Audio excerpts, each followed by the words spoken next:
我叫江天，是一名刚刚高考结束的高中生。没想到一毕业就获得了能建造万物的系统。就在刚刚，我建造了人类历史上第一架可以载人宇宙旅行的飞船。接下来呢，我将利用这艘飞船完成我儿时的梦想，去浩瀚的宇宙中探险，寻找地外生命。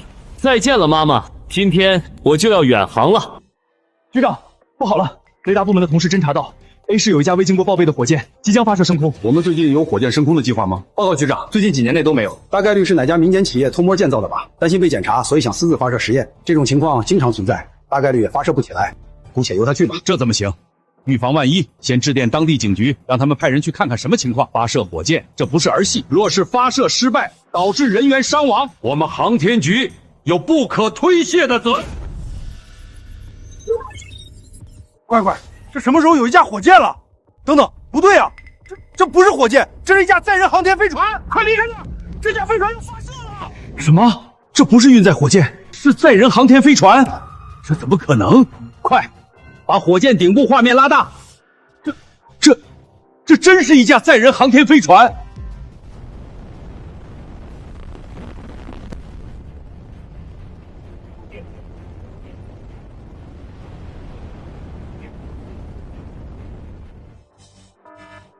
这架载人飞船真的发射成功了，并且还进入了大气层，居然发射成功了！此事事关重大，都给我打起12分精神，我要通报上级。局长，他好像失控了，他想做什么？自杀吗？这个人究竟想干什么？局长，我们观测到了飞船中的信号。局长，对接成功了，正在尝试视频通话。快，我们需要和他通话，看他究竟是何方神圣。居然真的发射升空了，不可思议！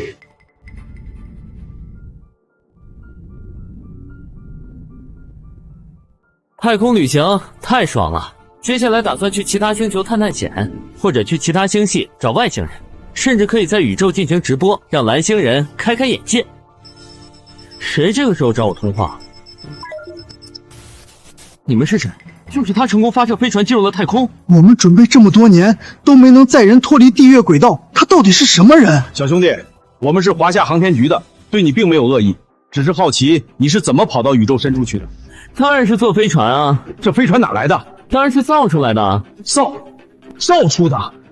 小伙子，你最好说实话，我们可是航天局的。你们还有什么事吗？没事，我挂了。一会儿我还要去金星那儿逛一逛。金星？你要去金星？哼，这怎么可能？金星距离我们星球远至3000多万公里，它哪来的技术？估计是敌方想搞航天竞赛，拖累我们的发展，万不可轻信。没有200年的科学研究，根本不可能踏足金星。如果你们质疑我，现在就可以挂断通话，2个小时后我便可抵达金星。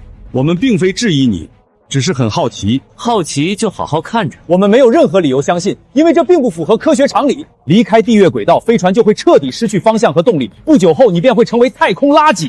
你是说我做错了？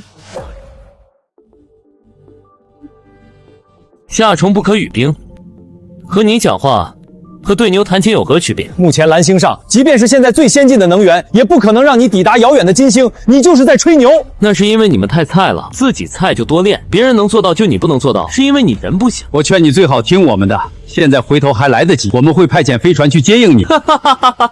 不劳费心，2个小时后我会进行全网直播，带你们看看3000万公里外的金星。2个小时之后，我们就看看你如何被打脸。神经病，聊不下去就别聊了，挂了。你们怎么看？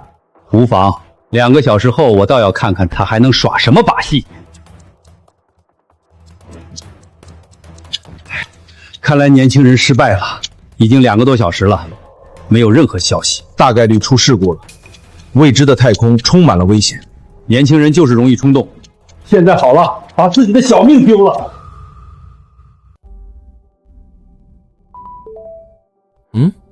我妹找我来了。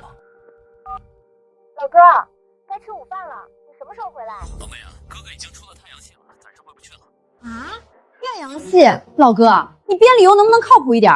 我告诉你，老妈可是给你找了相亲对象，就算是跑出银河系，也马上给我回来，听到没有？小彤，已经整整3天了，你哥什么时候回来呀？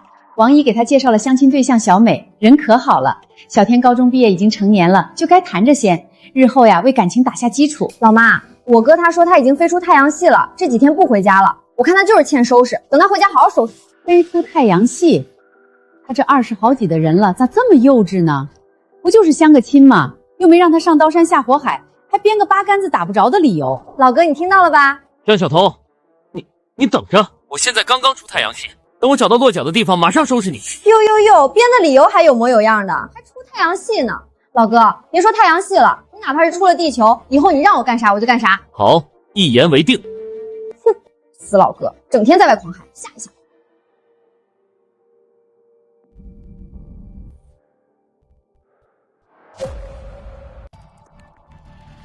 3天了，超光速的飞行，如果按照轨迹推算，那个少年此时恐怕已经飞出太阳系了。怎么样？根据容貌能调查出他的身份没？根据我们调查，此人名为江天，从小成绩优异，酷爱航天，但却是普通家庭，并没有什么异样。对了，他还有一位校花妹妹。普通家庭。局长，高层派人下来调查飞船发射的事情。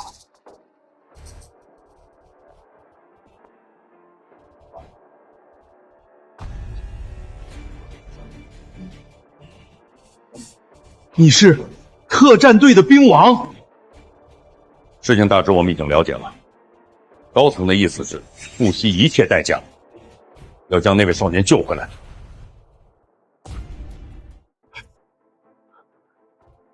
这万万不可啊！那个名为江天的少年，此时已经飞出太阳系，凭借我们的能力，已经无法将他救回来。什么？已经飞出太阳系？那位少年似乎获得了某种高科技力量，建造的飞船已经超越了光速，甚至还能飞出每小时3000万公里的神速。是啊，即便我们想将他救回来，也是无能为力啊！3000万公里每小时，飞出太阳系，凭借一己之力，此事我要立刻上报。有屁就放！我操，哥你怎么回事？脸色这么憔悴，怕不是被哪个狐狸精榨干了？怪不得妈给你相亲总是推三阻四的。江小彤，你小彤啊，别瞎说，没大没小的，小姑娘家家的也不知道避讳一点，好歹他也是你哥哥。老哥长得帅，以前上学的时候多少人排着队要合影呢，要不是我帮他拒绝，老哥早不知道被哪个狐狸精勾搭走了呢。行了，让你哥快点回家吧，人家王姨介绍的姑娘还在等着他呢。老哥，你听到没？快点回家相亲啦！回不去了，小彤，要不你替我相亲吧？老哥，你是要作死啊？信不信我让老妈过去灭了你？我才多大，让我相亲？接下来我还要星际探险呢。再试一次，一定要接通。这么多天的请求，还是无法连接上吗？已经第10天了，依我看，他估计已经饿死了。即便他是惊世之才又如何？那可是宇宙深渊，一人前往，九死无生，可悲，可悲呀！或许还有希望，若是凑巧旁边就有适合人类居住的星球，说不定他可以活下来。但是可能吗？整个宇宙好比沙漠，要在整个沙漠中找到2个一模一样的沙子，这种可能微乎其微。或许我们可以期待一下，万一成功了呢？但这总不能违背科学常识吧？纵然他能力再强，总要吃喝拉撒睡吧。这么多天没有联系，生存希望何等渺茫。我是不相信他还活着，就算活着，他也回不来了。成功了，连上了，那个人还活着。他真的还活着？我就知道，能造出如此逆天飞船的天才不会轻易死去，他一定是有办法的。这怎么可能？我没眼花吧？太不可思议了！他居然能在宇宙深处活了10几天，已达到人类太空生存极限了。大家好啊，本来想去金星逛一逛的，可惜飞船被陨石撞了一下，在金星没能着陆成功。现在到哪儿我也说不清楚了，大概在几十光年之外吧。小兄弟，这些都不重要，最重要的你的安全，只要你活着就好了。你还能返航吗？目前看来，短时间内是不可能了。你怎么就一个人起飞了？你知道你有多重要吗？你可千万别死啊！你身上的科技对整个人类文明都有着极大的影响啊！啊？谁跟你们说我要死了？我正要去实现我的梦想，打算来个宇宙探险，寻找外星生命。你说什么？直播寻找地外生命？对啊，这么大的宇宙，必然存在外星人。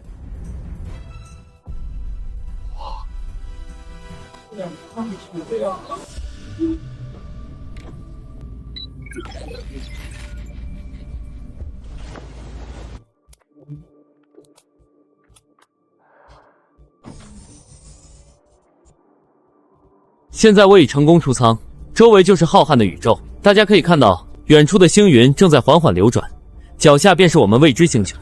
我来给大家整个大活。小伙子疯了！出舱活动竟然不系安全带，你这是在拿自己的生命在开玩笑！小兄弟，你要冷静啊，这是要出事儿的。他到底想干什么？这小兔崽子，这种事儿都做得出来！一波未平，一波又起，这下他是真没救了。在宇宙中脱离了飞船，还没有系安全带，这必死无疑啊！他这是不撞南墙不回头。直播间的朋友大家好，大家可以叫我江哥。今日江哥带你们进行星空旅行。局长，江天进行太空直播，我们已经切断了，接下来怎么做？就让他直播好了，让技术部门马上把江天直播间服务器连接到航天局，顺便搞一点水军，只有我们航天局能看到他的直播，江天身上的秘密绝对不能公开。咦，怎么直播间一个人都没有？不科学啊！公关部门是干什么吃的？马上安排水军进入直播间，别让他发现异常了，不然以这小子的性子，肯定不会带我们看外星实况。主播真在外太空，主播能不能告诉我，怎么飞去能带？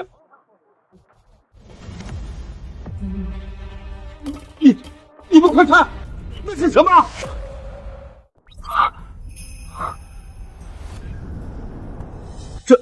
这是类地行星，有水的存在，也就是说，这是第二个地球。这可能就是巧合罢了。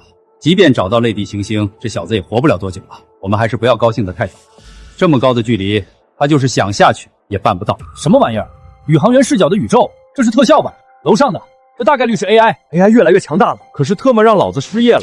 我操！哎，黑屏正好人这下饭呢，忽然间没了。我怎么感觉刚刚那画面有点真实啊？怎么黑屏了？主播，你说话呀，不会是出什么事了吧？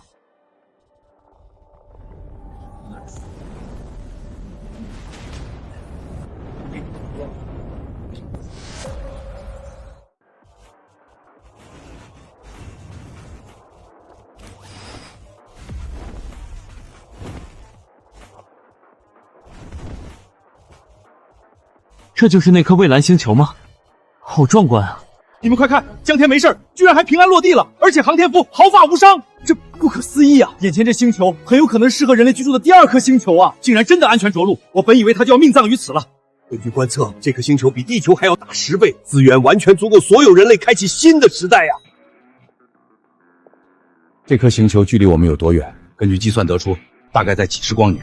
这么远，这小兄弟太逆天了！就这飞船还是他自己一个人造的，一个人造一架飞船，不仅发射成功，还跑到太阳系之外直播，这我们有什么办法能联系上他吗？李老，你不是不知道，这年轻人狂得很啊！我们航天局的电话他都直接挂了。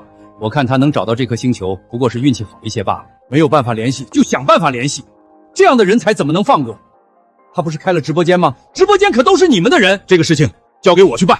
兄弟们呐，这不是 AI， 这是真实的。我的确在太阳系之外，现在来到了一颗未知的星球，这是一颗完全陌生的星球。我们看看这边到底有没有外星人。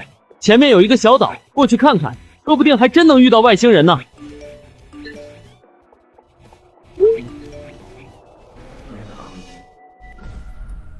那是什么东西？那是外星生物，地球之外竟真有生命体。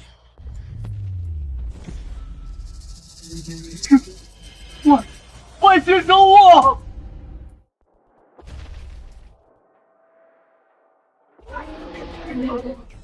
这难道是已经灭绝的生物霸王龙？不对，霸王龙脖子上怎么会长着鱼鳃？难道是某种两栖生物？这下玩完了，要是被他发现，怕是会成为他的盘中餐啊！太好了，他并没有发现我。现在最要紧的是在这里活下去。天哪，那该不会是白垩纪时期的霸王龙吧？可霸王龙不是陆地生物吗？怎么会长着鳃？我猜测是未进化完全的霸王龙。白垩纪时期的霸王龙已经完全进化成陆地生物了，而这神秘星球的生物物种还未完全进化。快看，那只霸王龙朝着另外的方向走了。遇到这等残暴的生物，即便现在脱离危险，但它总会发现你的。江天，你自求多福吧。姿势体大，必须马上联系华科院生物学家。如果那颗未知星球真的能存在霸王龙此等生物，那就说明此颗星球必然隐藏着更大的秘密。马上致电华科院，联系生物学院士张建州。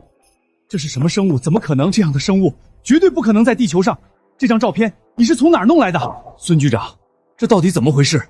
一个高3毕业生在太阳系外一颗未知星球上开直播拍下来。你说什么？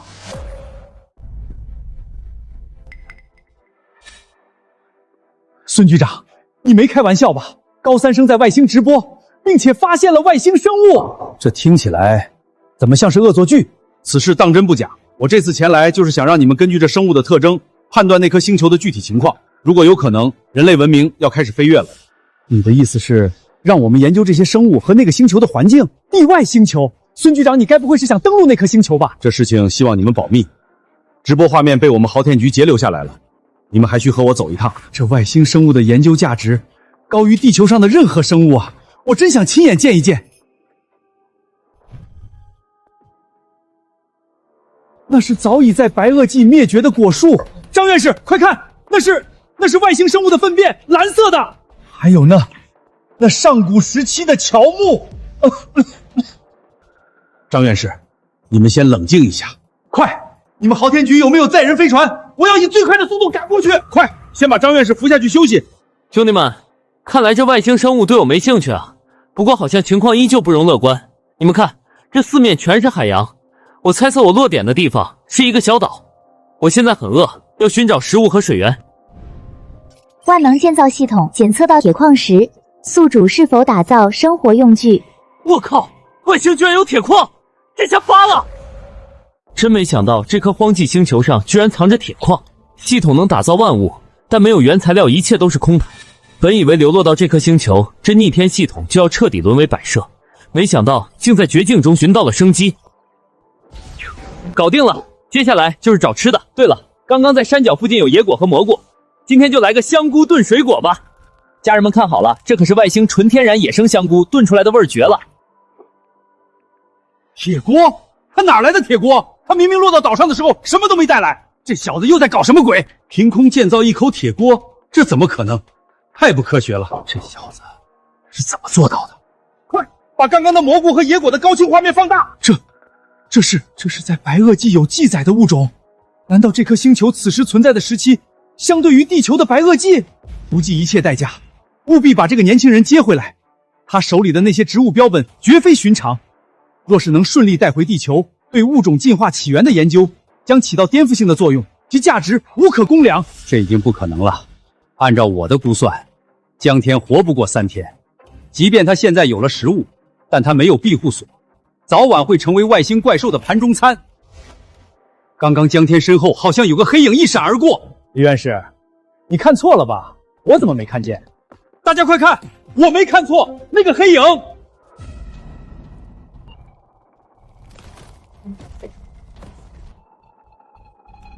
快发弹幕告诉江天，他身后有危险。我身后有东西，2个大灯笼。你们不会是在逗我玩吧？大白天的哪来的灯笼？我靠！霸王龙幼崽！看着他好像很馋锅里的食物啊。还好他要吃的不是我啊！来来来，这锅里的都给你。这小家伙和之前那只遮天蔽日的庞然大物到底是什么关系？母子，还是族群里的晚辈？若是能将这只小霸王龙彻底驯服，说不定就能带着自己离开这座孤岛，去寻找更广阔的陆地。他居然没有反抗，这样一来就多了个坐骑了。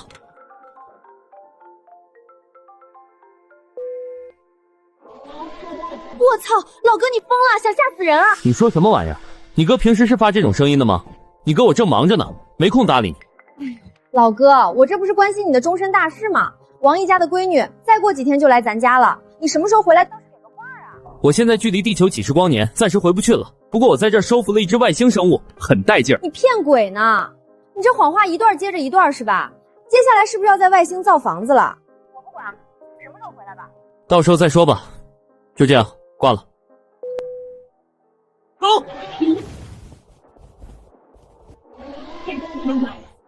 就是这个感觉，太爽了！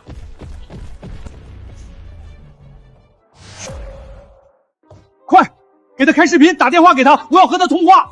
张院士，我们现在还无法联系上江天，只能通过直播才能知道他的行踪。太疯狂，真是太疯狂了！江天就这样把那只上古凶兽征服了，驯服异种霸王龙，这简直让人难以置信。如果可以交换，我可以用10年寿命，以换取对这只凶兽的研究。你们可能不知道这头霸主幼崽的重要性，我们可以从它身上推断出它诞生的条件和环境，这对人类而言是巨大的发现。张老，你先冷静一下，别激动。这些生物的存在，这星球绝对是人类梦寐以求的家园啊！我们现在能做的就是等待江天破解这个星球的所有秘密，如果有可能，将他接回来，利用他手里的黑科技把人类带过来。什么情况？江天骑着霸王龙出海了？这小子难不成想被淹死？妹妹说的没错，我确实需要打造一座庇护所。要是遇到非食肉动物还好，一旦遭遇，恐怕难逃一死。系统，帮我勘察一下需要建造安全屋的原材料在附近是否存在。检测到海洋底部存在大量铁矿、铜矿、金矿，存储量完全足够打造高级安全屋。太好了，有了安全屋，就是再遇到那只大型霸王龙也不怕了，甚至还能躲到海底深处。检测到海底打造探险蓑衣原材料植物纤维，打造成功后，蓑衣可供宿主在海底生存5小时。宿主是否提取？我靠，还有意外之喜，马上提取打造。小霸王，有了这蓑衣，我就能在海底畅游了。暂且不需要你了，我自己下海去寻找原材料。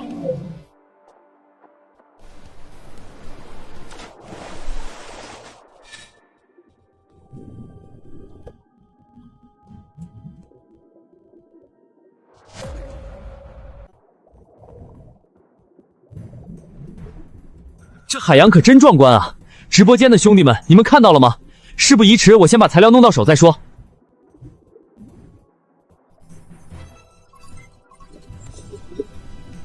我操，那是什么怪物？我的眼睛要被它闪瞎了！那是海底山峰，这绝对是重大发现。根据地质运动，我几乎可以断定这颗星球与地球的相似度很高很高。原本以为那霸王龙异种是那颗星球上仅存的生物，没想到海洋里面的物种竟然如此丰富。刚刚那双发光的东西，我没猜错的话，一定是某种生物的瞳孔。没想到啊，这一切居然是那位高3毕业生发现的。才高中毕业就能驾驶载人飞船登陆地位星系，甚至还征服异种霸王龙，在海底采集物资。这家伙身上到底有什么秘密？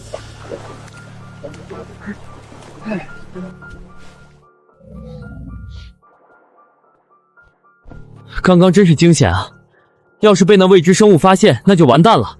系统，材料能不能建造高级安全屋？宿主已收集铁矿5吨，铜矿3吨，金矿1吨，材料收集进度120%。宿主是否要立即打造？安全屋的选址要慎重，现在还没有找到合适的位置，暂且先不打造，把肚子填饱再说。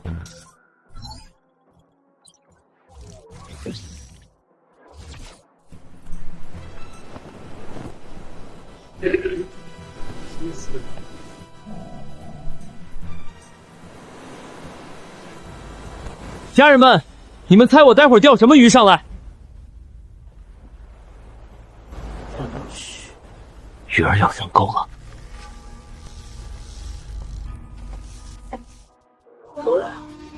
不会真钓到远古鲨鱼了吧？不好，这玩意儿好大的力气啊！小霸王，用力啊！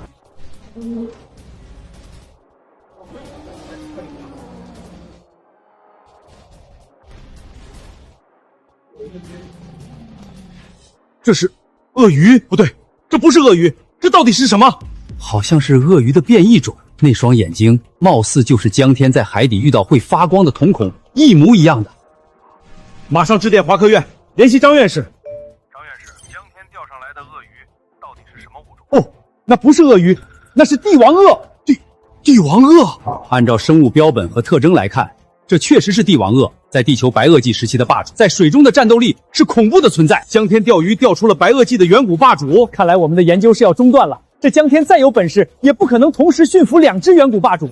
帝王鳄的出现能完善那颗星球的气候，很适宜大型生物生存。你们快看，那只帝王鳄扑向了那只霸王龙幼崽。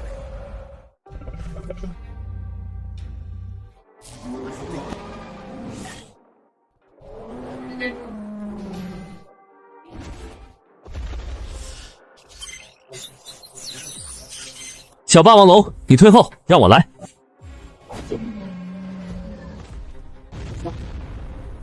这下好了，晚饭有着落了。小霸王龙，这条肥腿给你，长这么大还没吃过鳄鱼肉呢，今天好好饱餐一顿。家人们，接下来的画面可能会引起极度不适，本次直播到此为止。朋友们，喜欢主播的可别忘了收藏加关注。哎呀妈，太香了，这肉可真嫩啊！小霸王龙，怎么了？这么美味的肉怎么不吃啊？你是食草生物？什么情况？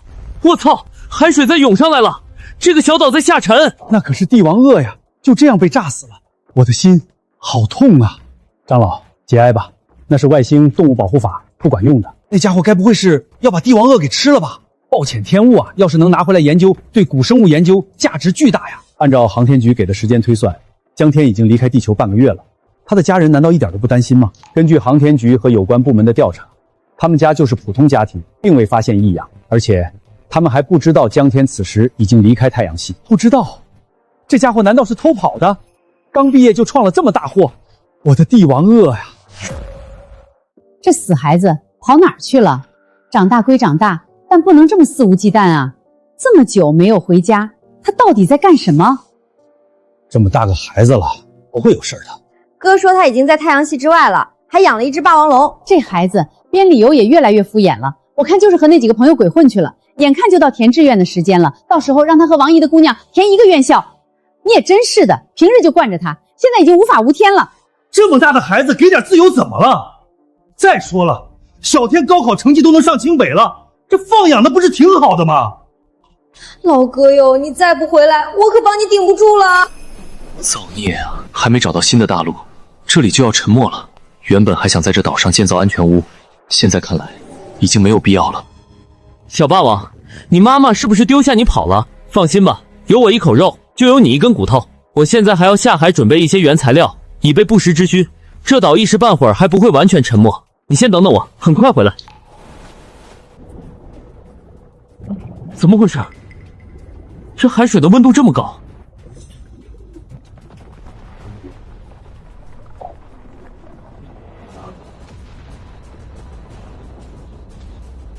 真是一波未平一波又起，这不会是极端灾难来临的前奏吧？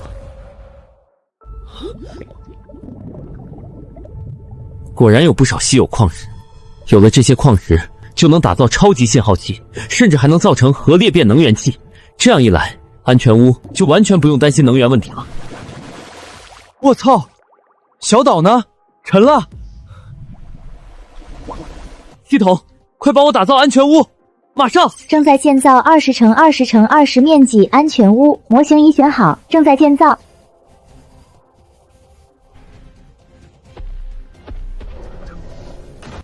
开启全封闭模式，下沉到海底。哎呀，在这里睡觉，应该就不会有人来打扰我了吧？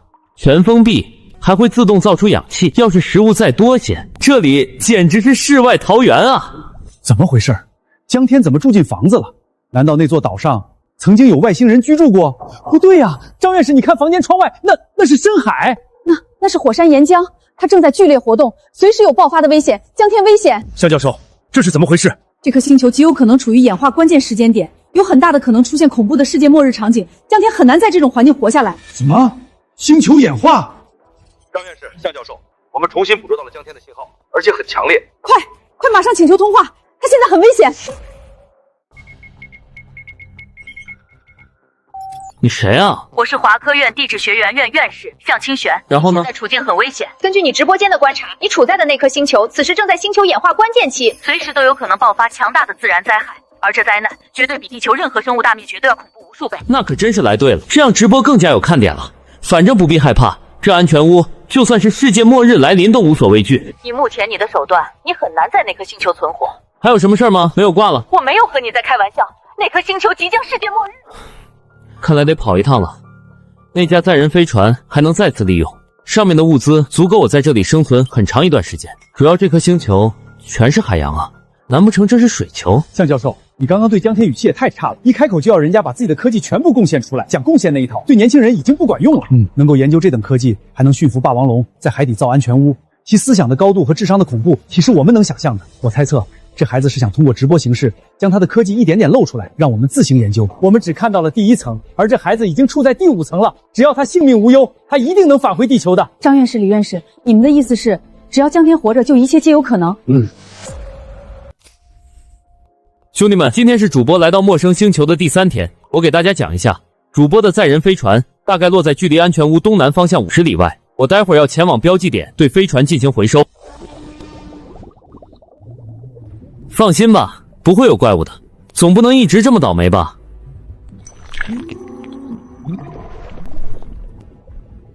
？500米，这压强难道不会把江天给压爆吗？这根本不符合常理啊！难道是江天那套潜水服？极有可能是特殊材料做成的。这小家伙的秘密可真不少啊！飞船残骸在伸手不见五指的深海里，它还在不断下沉。希望江天不出什么意外吧。那只霸王龙幼崽似乎能听懂江天的话，恐怕他的智商已经达到了成年人阶段了。你们快看，江天已经潜入深海700米了，还有那深海的火山口好像变得更加活跃了。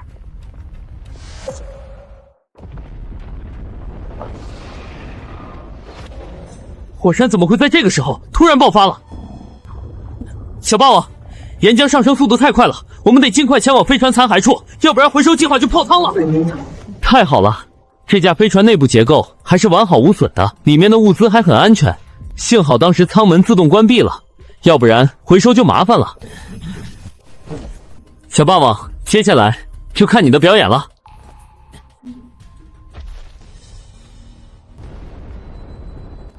那是什么？小霸王，你看到了吗？火山口有东西。可能是我看错了吧。家人们，我能来到这颗星球，全是靠它提供的无限能源。就这一块东西，能在宇宙中无限续航。说通俗点，类似于地球上的可控核聚变。接下来我要对这颗星球进行一个摸底，看看究竟有没有新大陆。总不能一辈子待在海底吧？家人们，等我的好消息。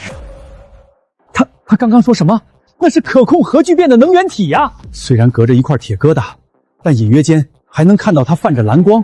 这是因为能量太过庞大的缘故。难道这小子真研制出了可控核聚变？如果这项技术被我们国家掌握，那以后再也不用担心能源不够用了呀！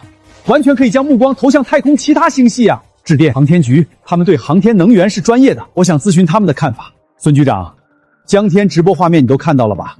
那可是可控核聚变啊！这项技术足以改变全人类了。航天局能不能从画面中得到什么有用的信息吗？张院士，你先冷静一下。我也没想到江天竟然已经突破了可控核聚变这项难题，但对于人类这边依旧处于理论阶段，恐怕要让你失望了。仅凭借一段画面，我们航天局完全无法了解任何信息，除非江天亲自给我们讲解。有没有可能是江天那小子制造的直播节目效果？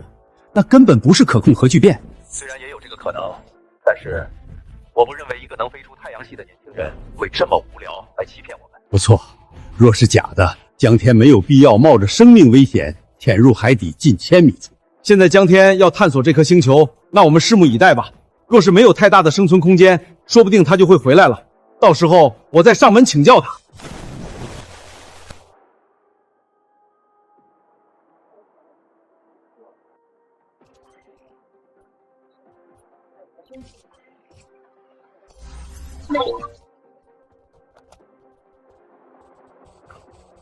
去吧，我倒要看看这颗星球到底是什么样。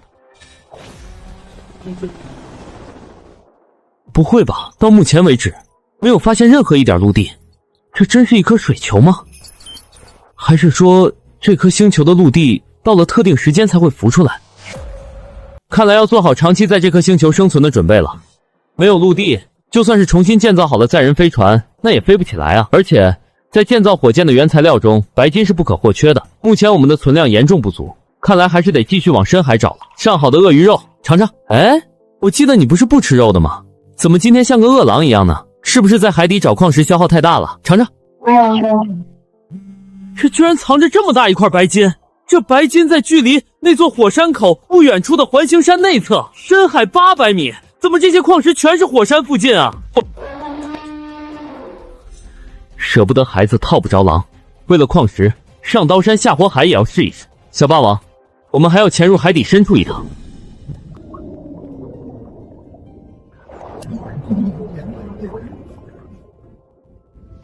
江天他到底想干什么？还往深海里走？难道他不要命了吗？那些深海生物特性是我们完全不得知的，若是遇到攻击类的海底生物，江天就危险了。是啊，双拳难敌四手，遇到食人鱼群，即便那只霸王龙幼崽能抵抗，但是江天可就危险了。江天的方向看来是往海底山峰周围前往了，那些环形山脉恐怕藏在里面的怪物会更多，希望他能平安归来吧。终于找到了，只是这白金矿石也太大了，根本拉不回去啊！看来得一点点分割，让系统慢慢收集了。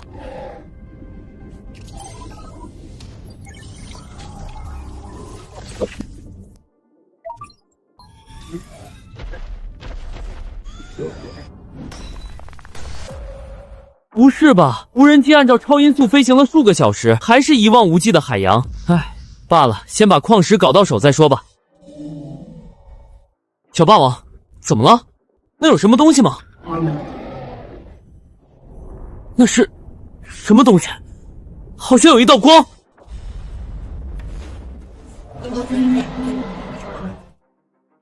我的乖乖，这是什么怪物啊？技术部，快把那只怪物轮廓拉大，看看究竟是什么生物。这完全看不出是什么生物啊，毫无任何细节特征，倒像是科幻电影中的怪兽。这下完了，江天跑不掉了。江天本就不应该再潜入深海中，待在安全屋多好啊！张院士，有没有可能江天能把这头怪兽给征服了？依我看，几乎没有可能。这怪兽攻击性很高，丝毫不留任何情面，怎么可能屈服于江天？不错，江天能征服那只远古霸王龙幼崽也是万幸了。若是成年霸王龙，恐怕江天也不能收它。我就是说嘛，现在那颗星球正处于演化时期，甚至有可能引发生物大灭绝。现在那些怪物为了求生，纷纷开始活跃了。可惜啊，这么一个年轻有为的少年，江天保证。我靠，这么大一只啊！这个星球上的生物怎么都那么恐怖啊！兄弟们啊，我现在有点慌了，这怪兽好像盯上我了。这什么鬼啊？怪兽身上全是核辐射，这就是一个辐射体啊！这下真完蛋了，不知道自己会沾染上多少辐射啊！小霸王，快，全速前进！我们完全不是这家伙的对手啊！跑！没想到啊，这怪兽竟然是辐射体，这次江天没有任何生还的可能了，人类的文明再一次失去了飞跃的机会，那只怪兽更是闻所未闻，见所未见，只能说江天运气太差了。难道就没有一点机会吗？要不把核物理工程师张老请过来看一下？这样也好，这关于核研究，快把张老请来。目前来看，核辐射含量很高，C细胞在短时间内会全军覆灭，第二天癌细胞会扩散到全身，不到1个月就会死亡，没有任何医治的办法，这位少年必死无疑。江天真感染了核辐射，这可怎么办啊？他对我们人类文明至关重要啊！核辐射就是那只怪物感染的？没错，华科研张基忠教授已经下了定论，江天确实感染了核辐射，没多少时间了，他这次航行终归是到头了。时间已经不多了，江天已经明显被核辐射感染了，已经彻底没救了。可我们人类需要他的科技力量。我在想，要不要通知他的家人，因为这个问题很严重。我们现在当务之急是继续想办法和他视频联络，说服他帮助我们。可是，恐怕我们等不到那个时候了。不好了，那只怪兽追到江天安全窝上了，核辐射数值已经超过200了，这么高，若是其他人，恐怕是难逃一死。不过我有万能建造系统，连我的 DNA 都能重新打造。系统启动修复功能。系统修复功能启动，检测到宿主正被核辐射感染，全身病毒已经扩散，正在进行修复，修复成功。本次消耗稀有材料5吨，已经全部使用完毕。哈哈，系统在手，天下我有。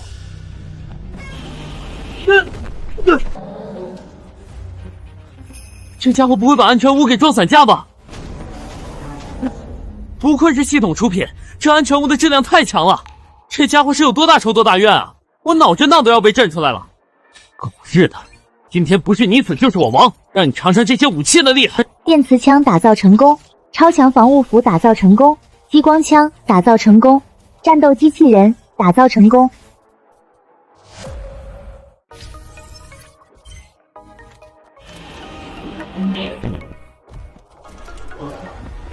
天堂有路不走，既然如此，我就送你下地狱。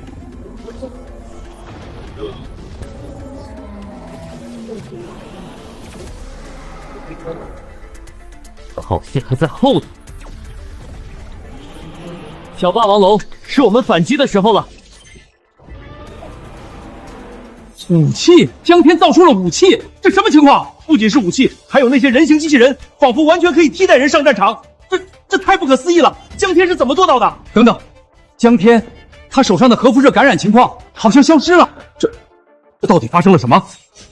我刚刚没有看错吧？那只怪兽竟处于下风。不仅如此，江天还把他打伤了。这是要演变成外星大战啊！这家伙总是能给人意想不到的意外。你们看江天手里的枪，这好像是和核能量，它产生的攻击无异于是核武器级别的攻击。什么？核武器级的攻击？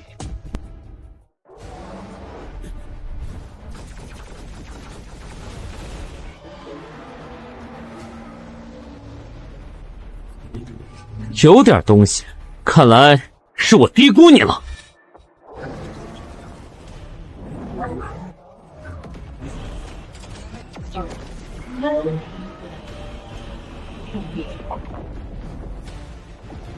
警告！检测到高强度能量反应，疑似怪兽终极攻击，请求立即撤离。撤什么？今天必须解决它，不然它还会回来找我们麻烦。小霸王龙冲上去，干扰它蓄力。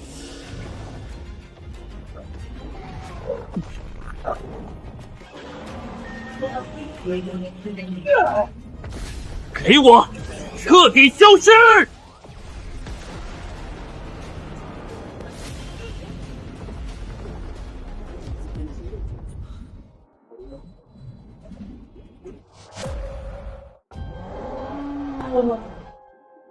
这家伙逃命速度真快啊！不过被我的激光枪击中，即便不死，也能让你元气大伤。兄弟们，差点就记了，幸好他跑得快，要不然今晚就加餐了。这武器第一次使用，没想到它竟能直接锁定目标，完全自动化，刚刚太惊险了。预防万一，接下来我要为改装这间安全屋了。今天的直播就先到这儿了，拜拜。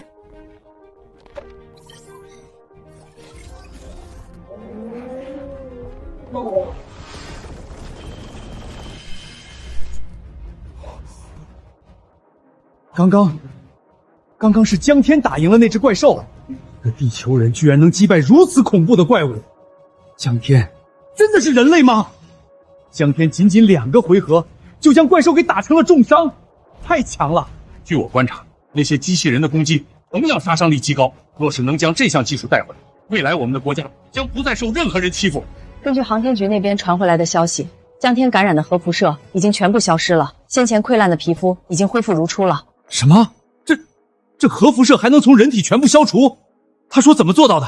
也就是说，江天不仅仅消除了核辐射，还将这核辐射的源头给打得落花流水。如果将来有机会，我真的很想见他一面。治愈核辐射还能同时控制数台机器人击败海底怪兽，很难想象江天只是一位高中毕业生。或许这只怪兽没有灵智，碰巧让他发现破绽了。即便如此，你认为当今有谁能从那头怪兽手上逃脱？况且江天可是直接把他打成重伤了。这位高中毕业生绝对不简单，待他返回地球，务必将他留下研究。对，一定要把江天留在华夏。升级安全屋势在必行，以防日后出现更加难缠的怪物。毕竟在这外星深海，谁知道还会遇到什么。检测到宿主要对安全屋进行升级改造，要消耗铁矿白金99吨，宿主是否升级？末日狗系统，我拼了半条命死里逃生，才从深海采集了100来吨白金。你升级一次就吞我99吨，这也太坑了吧！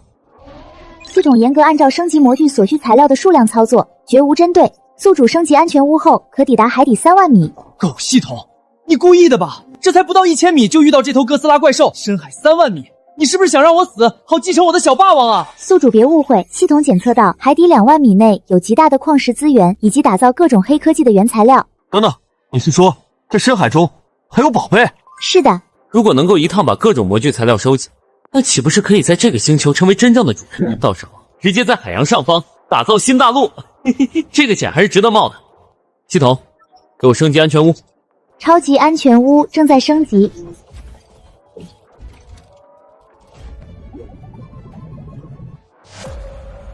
这升级后的安全屋比我预想的还要厉害，最关键的是，居然还能切换战斗形态。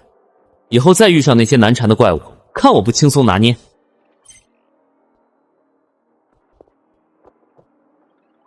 兄弟们，这才咱们再来一波大的，进入深海2万米，想看的扣1。我靠，主播你疯了，还要潜入外星深海？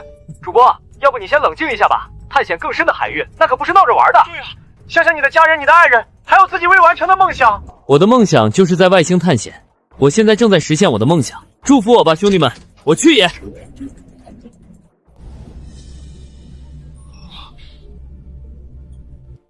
这怎么回事？那间安全屋怎么突然变成潜水器了？江天，到底要干什么？看样子他是要继续下潜，这简直是疯了！能不能想办法联系上他，阻止他呀？若是再往深海深入，指不定还会遇到更恐怖、更凶悍的未知怪物。江天这哪里是探险，分明是拿自己的命在赌啊！我们要不还是联系江天的家人吧，让他们劝他返回地球。此事影响很大，我们得先和航天局商量一下。孙局长，江天要下潜到深海2万米，太危险了，必须阻止他！绝对不行！一旦秘密泄露，整个世界都会混乱，我坚决反对。那我们就坐以待毙，眼睁睁看着江天送死吗？我不信他会拿自己性命当儿戏。先沉下心，看他要做什么。若真有不测，我们立刻联系他家人，联合劝导。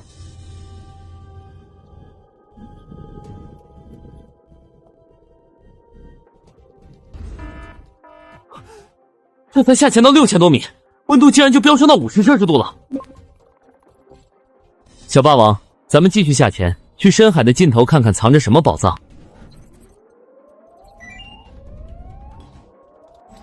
检测到高纯度稀有矿物，纯度达标率98%，宿主是否前往采集？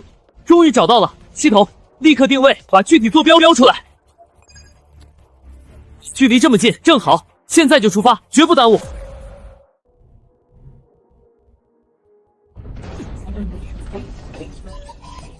难道说是撞上海底山脉的地质断层了？啊，这是眼睛，难不成又撞见深海异兽了？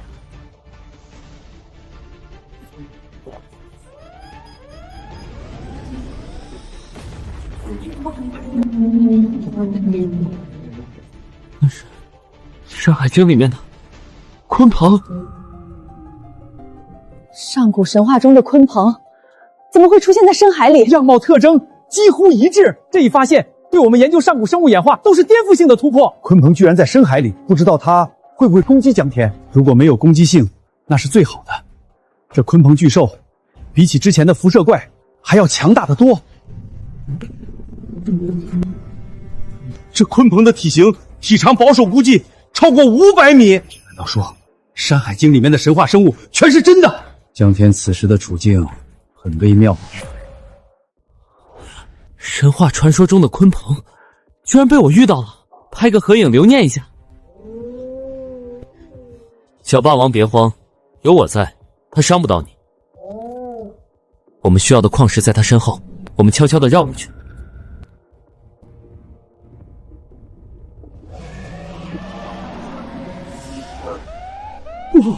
被那家伙发现了！这家伙看起来好凶啊！启动防御屏障，动力舱满负荷运转，向左紧急回避。好强的力量！这家伙还没成年就这么猛，要是完全发育强鼠，根本没法抗衡。不好，他要发动能量攻击！启动脉冲防御炮，瞄准他的独角，那是他的能量核心，打断他！担心的事情还是发生了，江天被发现了，江天就不如待在原地更安全些。现在说这些也晚了，只希望他能化险为夷吧。目前来看，二者战斗难分伯仲，江天似乎要开始反击了。这小子惹祸的本事倒是不小。你们快看，江天要出手了！动力舱超负荷运行，全力冲刺，绕到他的后方，快！拼了！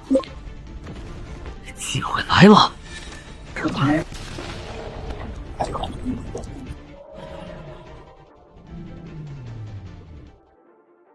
不愧是鲲鹏，太难缠了。要不是有这安全屋，恐怕真要交代在这里了。还好把他给赶跑了。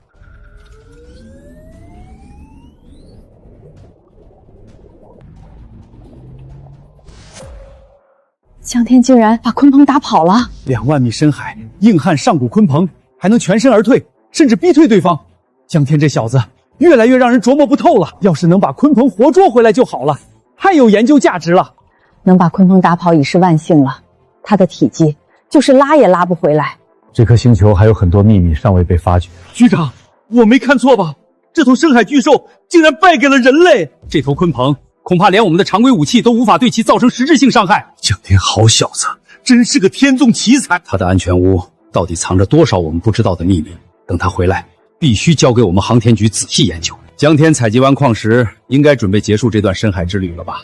希望不要再出什么幺蛾子了。98%纯度的核心矿物终于找到了，有了这些东西，飞船的核心就能顺利打造，用不了多久就能离开这颗星球，去探索更广阔的宇宙了。等我们采集完矿物，就立刻返程，回去给你找好吃的，争取尽快采集完毕。鲲鹏虽然被打跑了，但不知道他会不会回来，我们不能在这里久留。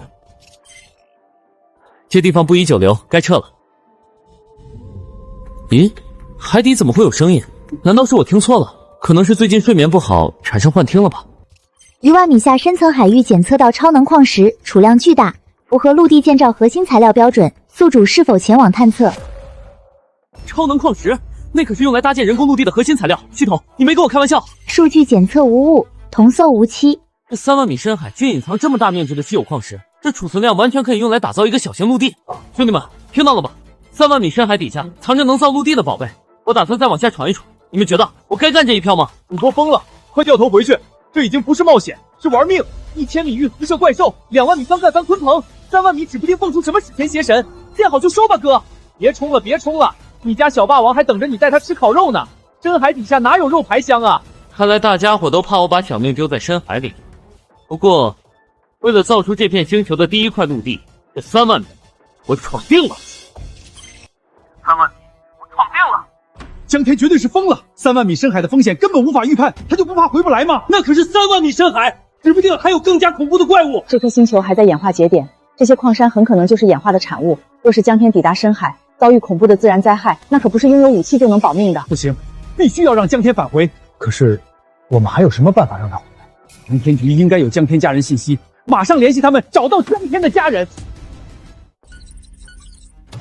我的建议是立刻联系江天的家人，只有家人的劝说，或许能让他听进去。事到如今，看来也只能这样了。成年人要为自己的选择负责，真要是出了什么意外，那也是他自己选的路。难道我们就要眼睁睁看着他出事，坐视一个超级天才丧失在深海里吗？现在不是争吵的时候，事到如今，必须通知江天的家人，让他们劝说江天停止下潜。万一出了任何事儿，所有责任我来承担。可是没有什么可是，现在立刻马上前往江天家中，务必联系上他的家人。江天这孩子到底跑哪儿去了？他难道不知道再过几天就要填报志愿了吗？孩子已经长大了，有些事儿还是让他自己决定吧。那也不能快半月不回家吧？爸妈，老哥说他已经飞出太阳系去宇宙探险了。飞出太阳系探险？估计是你要给他相亲的事情让小天吓到了。不行，我必须给他打个电话。谁家孩子离家这么久的？妈，小天，这几天你去哪儿了？马上就填报志愿了，这大学你还念不念了？妈，我现在已经飞出太阳系了，一时半会儿回不去啊。你在胡说些什么？要是明天再不回来，以后就别回来了。妈，我是认真的，我给你看看实景，你们好好看看，我没骗你们吧？我真飞出太阳系了。三只头的鱼。小天儿，你到底是在哪里呀？你去潜水了？这世界上哪来的3只头的鱼？我在外星呢，这是深海2万米。老哥，你就别骗人了。现在 AI 技术这么发达，别说3只头的鱼了，就是长着爪子的鱼都可以随便生成。这技术最近都很火啊，生成的东西也是千奇百怪。小天儿，你还拿 AI 来糊弄妈妈？最迟明天，要是不回家，就别回来了。这是真的，你们不相信我也没辙了。就先这样吧，我还要继续探索深海呢。拜拜。小天，越长大越叛逆了。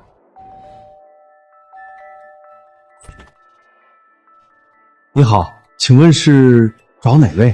您好，我们是航天局的，我是局长孙理想。非常抱歉打扰您和家人，今天来是有一件万分紧急的事。领导，这是出什么事儿了？此事关于你的孩子江天。江天，我们刚刚还和他打电话呢。你们真能联系上他？你们能联系上，那太好了。他现在已经飞出太阳系，坠落到一个不知名的星球上了。你说什么？我哥哥真飞出太阳系，还去了外星？分局长，江天就是个普通高中生，他怎么可能会开航天飞船，还飞出太阳系？这太滑稽了吧！我们没有半句假话，所有的监控记录、信号追踪，以及他在外星直播的视频，都能证明这一点。江天现在的状态很执着，我们多次尝试和他通讯，他都没有接听，我们实在没有办法，才来打扰二位。江天现在拒绝和任何人通讯。这是恐龙，江天他坐在恐龙身上。那间房子竟然能在海底几万米不进水，这是真的吗？难道不是 AI？ 我靠，老哥不会真飞出太阳系了吧？他之前和我说的全是真的？我了个去！这都是真的。我们恳请二位试着联系他，劝说他停止下潜，尽快返回安全区域。一定要把江天安全接回来啊！只能试试看了。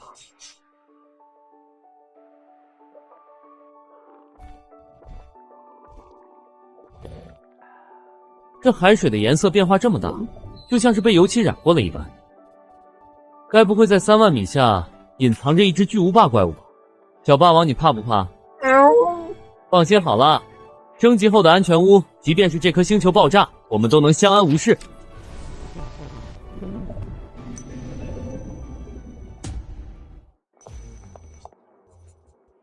这真是江天那小子，他手里拿的那是啥？烤肉！这都3万米深海了，他还有心思吃烤肉？他怎么跑那么远的地方去了呀？真是我哥，他旁边真是一只恐龙。他什么时候养了只恐龙当宠物啊？这个混小子从小到大就爱瞎折腾，现在倒好，直接折腾到外星海底去了，他就不知道怕吗？武江，快联系小天，让他别往下潜了，只要他平平安安回来就行。局长，利用我们的手机号码，马上联系江天，绝对不能让他往下潜了。没问题。事到如今，恐怕只有你们能劝说他了。怪物出现了。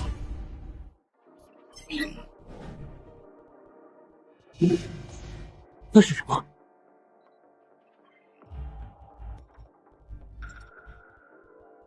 不会真是什么怪物又出现了吧？这可是深海，快接近3万米了，怎么会有声音？甚至这声音可以穿透安全屋，进入我的耳朵。小霸王，你是不是也听到了？我当是什么呢？原来是一条鱼啊！不过那鱼尾巴五彩斑斓，确实好看。我究竟要看看这是何方妖孽，还能发出这种奇特的声音。警报！警报！前方海域发现超高辐射值。我靠！这些这么好看的宝石，竟然辐射值这么高！可惜了，本来想带几颗回去给小童玩玩的。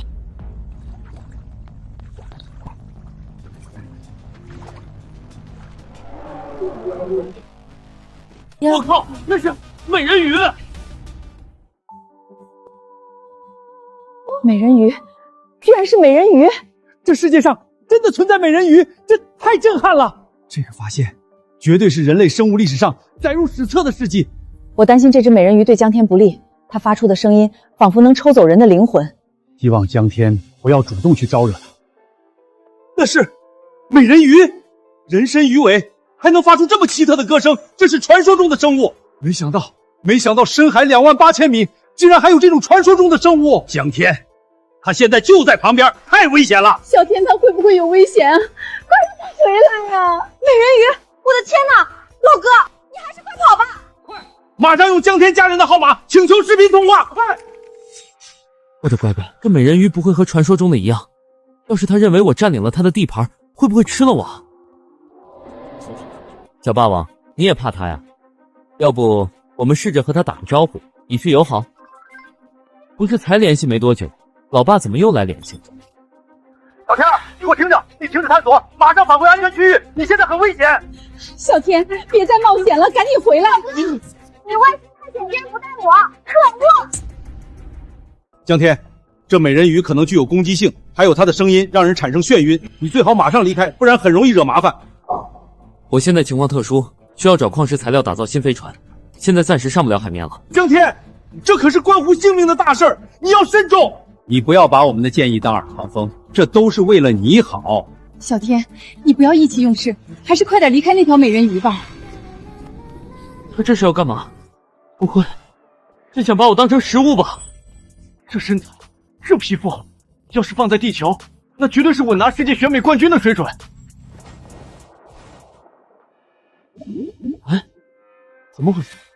检测到大量高纯度矿石资源，坐标位于东南方向1000米处，宿主可前往采集，获取丰厚奖励。我靠，不是吧？这矿石的方向不就是那美人鱼游去的方向吗？老哥不会要跟着美人鱼过去吧？有点危险啊！江天，你别冲动，美人鱼引你过去绝非偶然，恐怕另有所图。事到如今还一意孤行，没人救得了你了。美人鱼的行为太诡异，万一这是陷阱，你根本来不及反应。小天，听妈的话，别去。妈只要你平平安安回来。小天，局长他们说的对，别冒无谓之险。你们大可放心，我不会有事的。这深海3万米来都来了，不妨看看这美人鱼到底有什么秘密。可是那美人鱼的声音如此诡异，万一出意外如何是好？老哥，你这玩的也太大了。小头，相信老哥。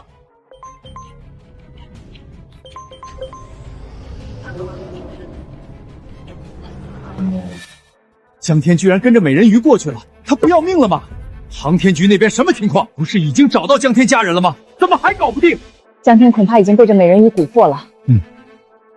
这美人鱼极有可能是灵智生物。这小子为了那些矿石材料，真是刀山火海都敢上。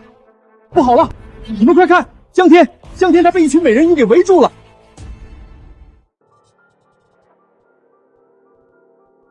居然不止一只，这是来了一个美人鱼族群。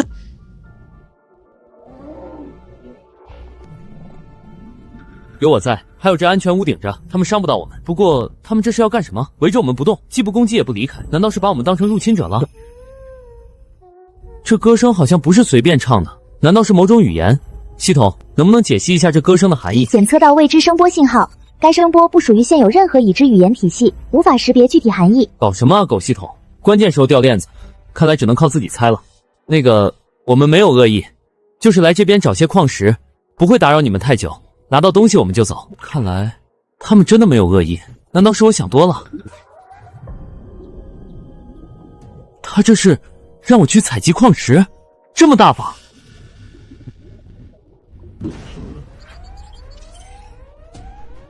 什么情况？又来了一群美人鱼。小天他会不会有事吧？别慌，小天那么聪明，还有安全屋保护，一定能没事的。快放大黑影画面，看看是什么东西。不好，那是另外一群美人鱼，这是什么情况？2个美人鱼组群，难道他们在争夺地盘？老哥，这可怎么办呢？怎么还有一群？和之前的完全不同，他们身上尾巴大多数是黑的，应该是2个不同的美人鱼族群。看架势就不对，这群浑身是攻击性，来者不善。江天被夹在中间，这跑也跑不掉啊！江天一定要撑住，别冲动，先躲起来。这又来了一群，这架势是来打架了吧？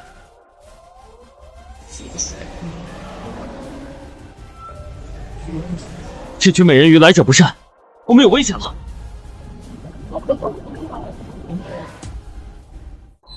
完了，这是2队开战了，我们被夹在中间，要成炮灰了。这群畜生，真敢动手！本来不想惹事，可你们逼我的。小霸王，坐好，今天就让他们看看我的安全屋不是那么好欺负的。谁脸不要脸，那就别怪我不客气。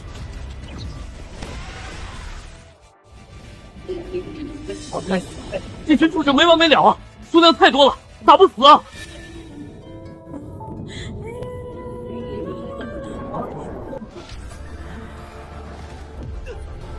找死！擒贼先擒王，看我轰死你！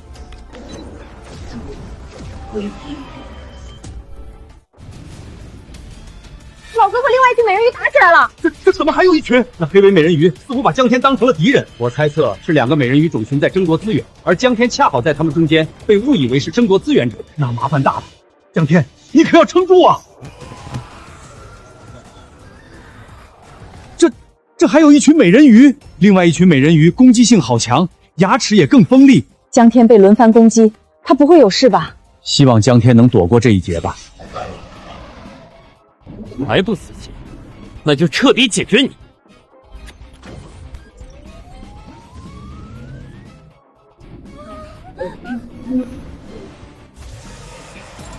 还想反抗？不自量力！吃我一炮！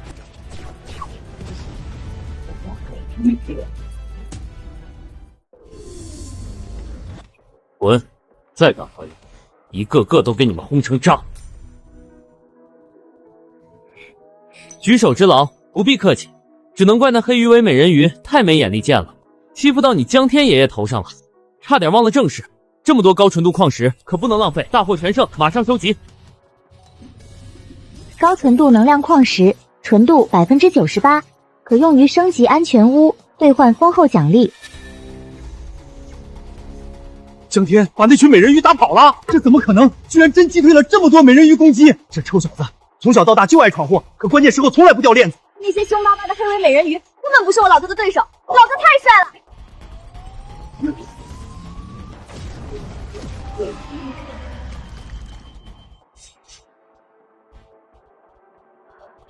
江天居然真的赢了，而且你们看，红金鱼尾美人鱼还在主动守护他采矿石。两个美人鱼族群，一个温和友善，一个暴虐凶残，形态习性能量波动截然不同，这绝对是人类历史上首次发现如此特殊的深海智慧生物，科研价值巨大。是啊，这绝对是能写入历史的。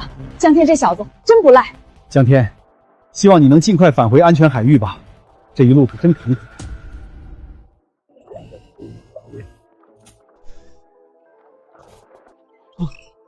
这一仓超能矿石纯度个个都在95%以上，回去兑换奖励，升级安全屋绝对够了。这趟深海之行真是赚翻了。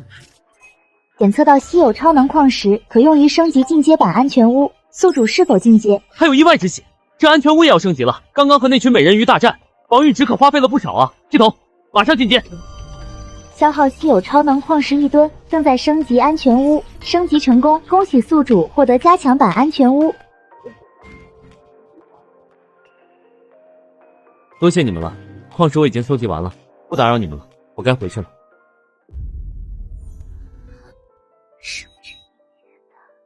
以后如果有机会，我还会来看你们的，说不定还会给你们带地球的好东西。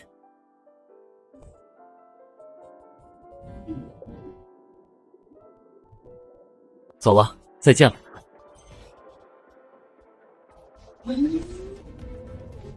建造陆地的原材料准备就绪，启程回到海面。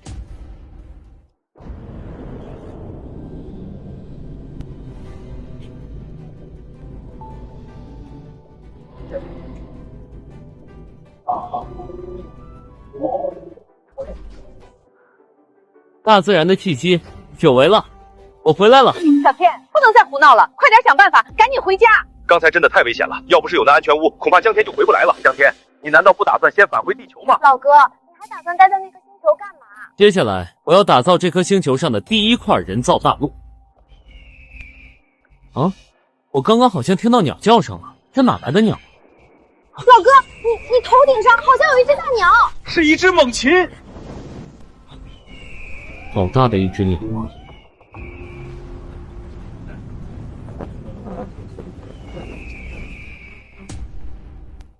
那是传说中的金翅大鹏。先是辐射怪物，然后是美人鱼，再是金翅大鹏。这颗星球到底藏着多少怪物？好像把江天当成狩猎对象了。这是什么地方啊？那么多怪物！一波未平，一波又起，这小子是不是犯太岁了啊？老哥，快跑，赶紧躲起来！金翅大鹏，古籍里的神鸟居然真的存在，彻底颠覆我们的认知。这颗星球生态太诡异，美人鱼、金翅大鹏全打破了生物演化理论。又是神话中的生物，这次居然是金翅大鹏，好古怪的生态。难道说这颗星球还只是在演化的初始阶段？不好，它好像要开始攻击江天了。把我当成猎物，今天我要吃烤全鸟，我倒要看看你这畜生到底有多抢来的好。系统启动武器锻造模块，用稀有超能矿石打造激光剑，最大精度输出，再调出所有战斗机器人，全员待命。武器锻造模块启动，消耗稀有超能矿石500公斤，正在打造高能激光剑，锻造成功。战斗机器人已激活，共10台，均配备脉冲机枪，随时可投入战斗。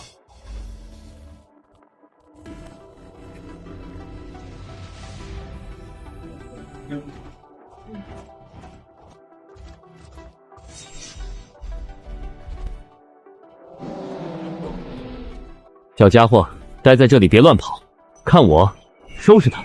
机器人小队全力攻击，瞄准他的翅膀和利爪，牵制住他！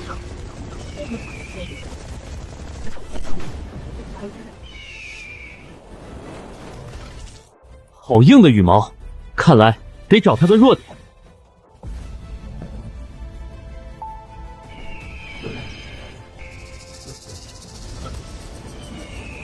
就是现在！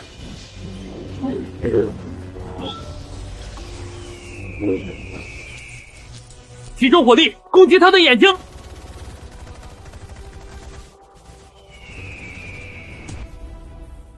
就是现在！击杀这鸟的机会来了！最后一击，要你的鸟命！鸟弟，这次没招了吧？我靠，这鸟不会是雷震子吧？还会发电？那是什么？雷电？这鸟居然能释放雷电，它还能操控自然力量，这根本不是普通生物，这是传说中的神物啊！生物放电本身就罕见，这么强的蓝紫雷电，这金翅大鹏是怎么办到的？这鸟太可怕了，还会放电，小天怎么应付啊？这鸟居然还会放电，比那些黑尾美人鱼凶多了。小天，你可一定要撑住啊！老哥，快跑啊！他会放电，别跟他打了。放电？古籍里只记载金翅大鹏展翅遮天，从未提过它有操控雷电的能力，这太不可思议了！不可能，生物放电的能量极限我们早就测算过，它的体内到底有什么特殊结构，能储存这么庞大的电能？这已经违背了生物演化的基本规律。如此诡异的大鹏，江天不会有事吧？系统，给激光剑加载雷电防御涂层，同时将所有剩余机器人的能量集中，启动脉冲聚能炮，锁定它的雷电核心。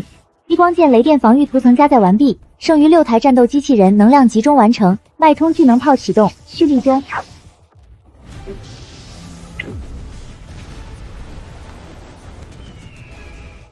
给我挡住！聚能完毕，立刻发射！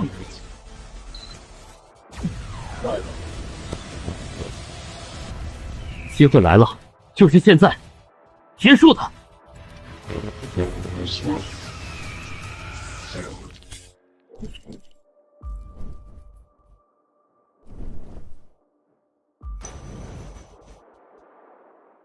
好了，没事了，这只雷震子解决了。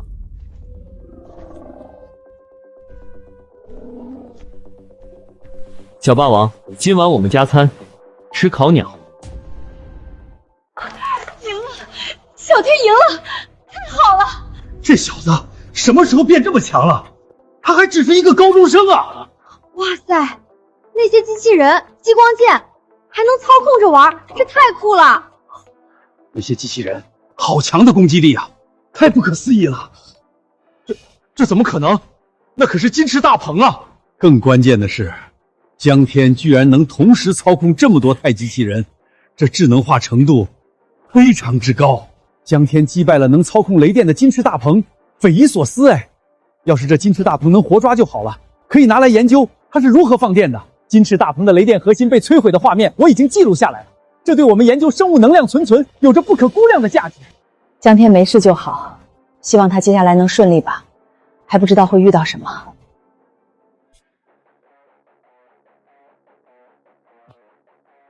这金翅大鹏是加孜然呢，还是香辣？依我看，还是香辣吃着更得劲儿。不过现在得先把正事给忙了。这颗星球看来是没有任何陆地了，事不宜迟，开始建造陆地。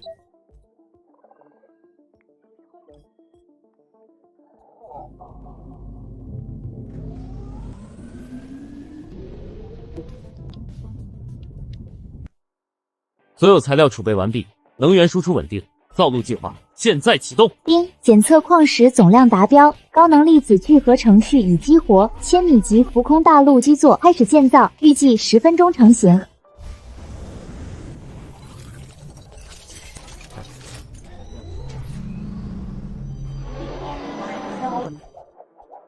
人类历史上第一座外星浮空大陆，第一步成了。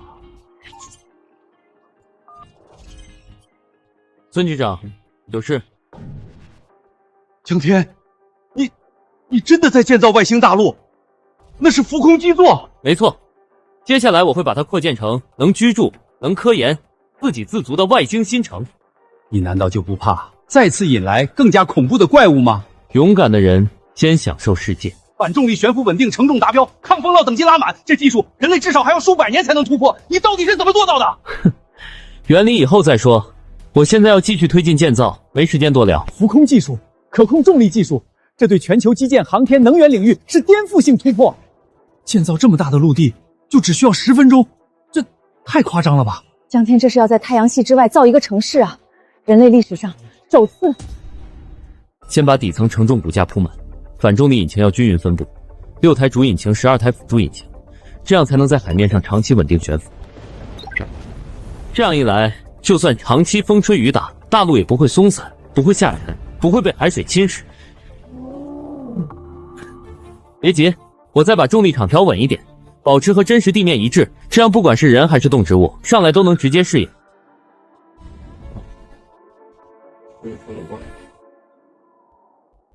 成了，这就是人类第一座完全建设在外星的浮空大陆。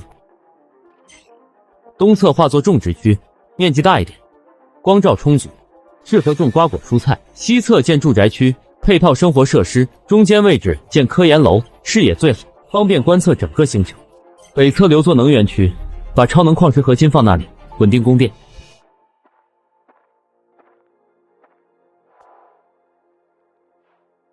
先把种植区的灌溉系统、光照补能系统一起建好，不用复杂，简洁实用，自动运行就行。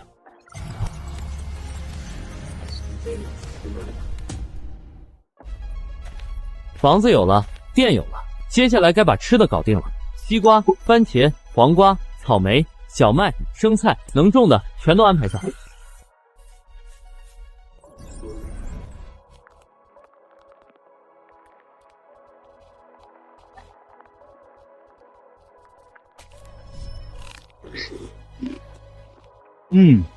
甜，水分足，比在地球上种的还好吃。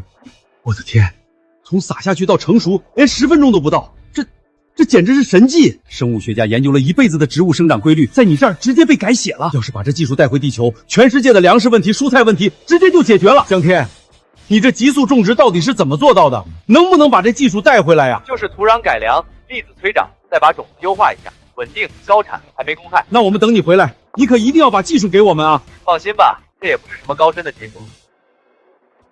太夸张了，急速成熟，产量还高，这是人类农业史上的奇迹啊！江天居然还会这项技术，这完全就是人类的福音啊！这小子到底还有多少秘密？这项技术真的能改变全人类的未来。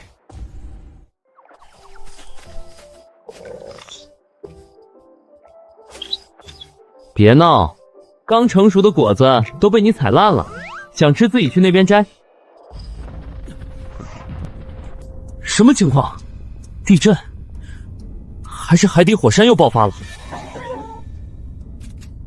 不对劲，大家伙来了！他，当初那只顶级巨兽，竟然追到这里来了！站住！这是我的地盘，不许靠近，敢动一下，我绝不客气。小霸王，你回来！回来！那是危险的巨兽！那是危险的巨兽！快回来！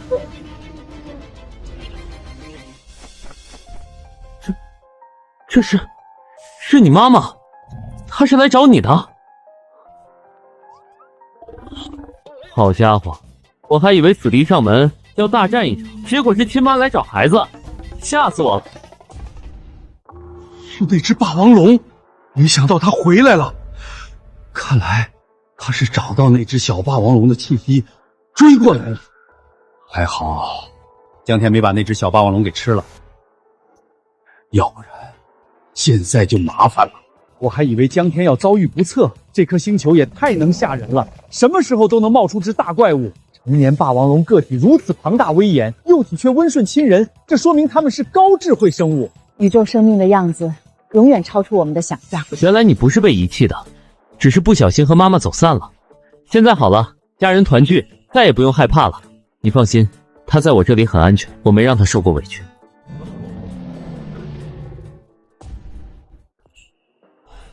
折腾了这么久，总算能安安稳稳喘口气了。什么情况？要下雨了吗？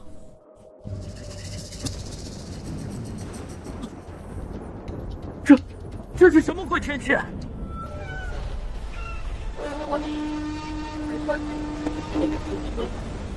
是星极端天象，大风暴来了，快跑回主控台！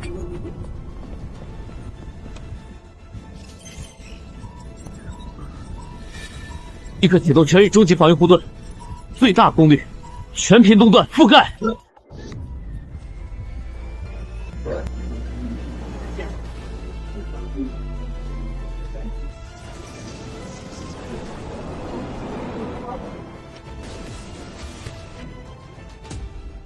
这星球极端天气真不少，不管是海底3万米，还是在海平面，都能遭遇如此狂暴的天气。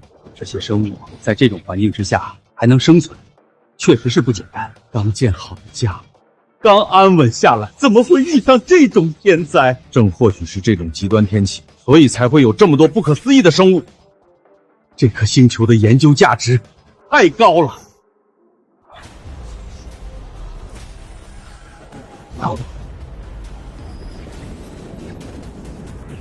看来这颗星球的演化进程加快了，这种极端天气恐怕会时常发生。不过以江天建造的大陆来看，似乎这种天气对它的影响并不大。没想到我们的担心是多余的，即便是在末日，江天建造的陆地都能安然无恙了。江天若是能协助我们科技发展，那全人类将不再为资源而发生战争了。等等，那极端天气好像停下来了。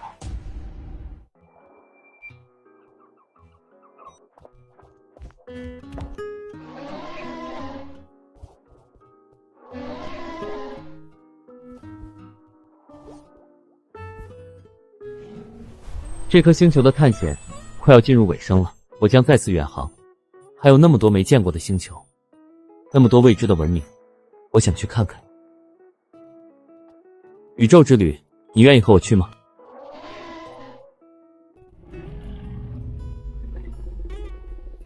系统，我要造一艘能带我和小霸王走遍整片星海的船。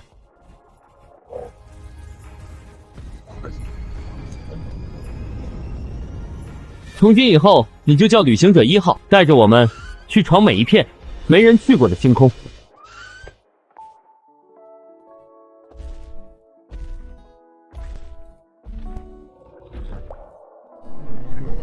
你放心，我会把它照顾得好好的，一根毛都不会少。等我们看够了宇宙，一定回来看你们，回来看这片新大陆。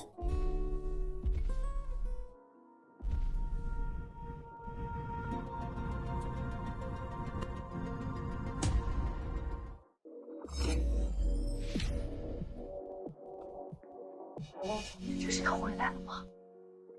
小天，不管你飞多高，走多远，家永远在这儿，爸妈永远等你。老哥，你也太帅了吧！记得在宇宙给我拍最亮的星星，回来必须带我一起飞，说话算话。这短短几分钟，一艘载人航天飞机就建好了，这比造大陆还快啊！他难道真要回地球了？回来好啊，让我们好好研究一番。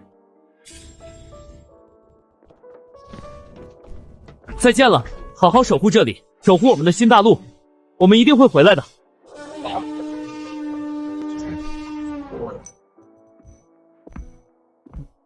小霸王，准备好了吗？真正的星际游游现在开始了。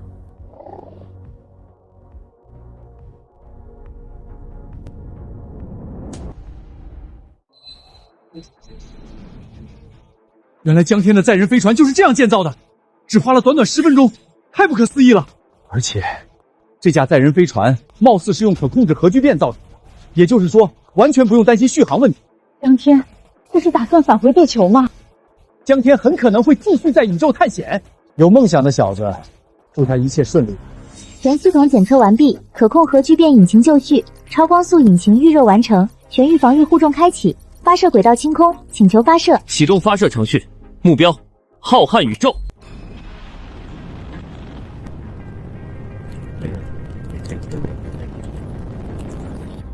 我叫江天，一个在宇宙里迷路，又在宇宙里找到方向的旅行者。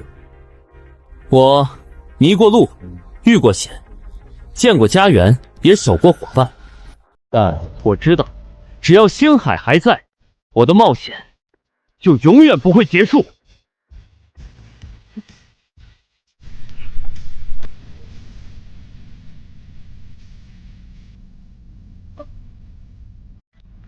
嗯。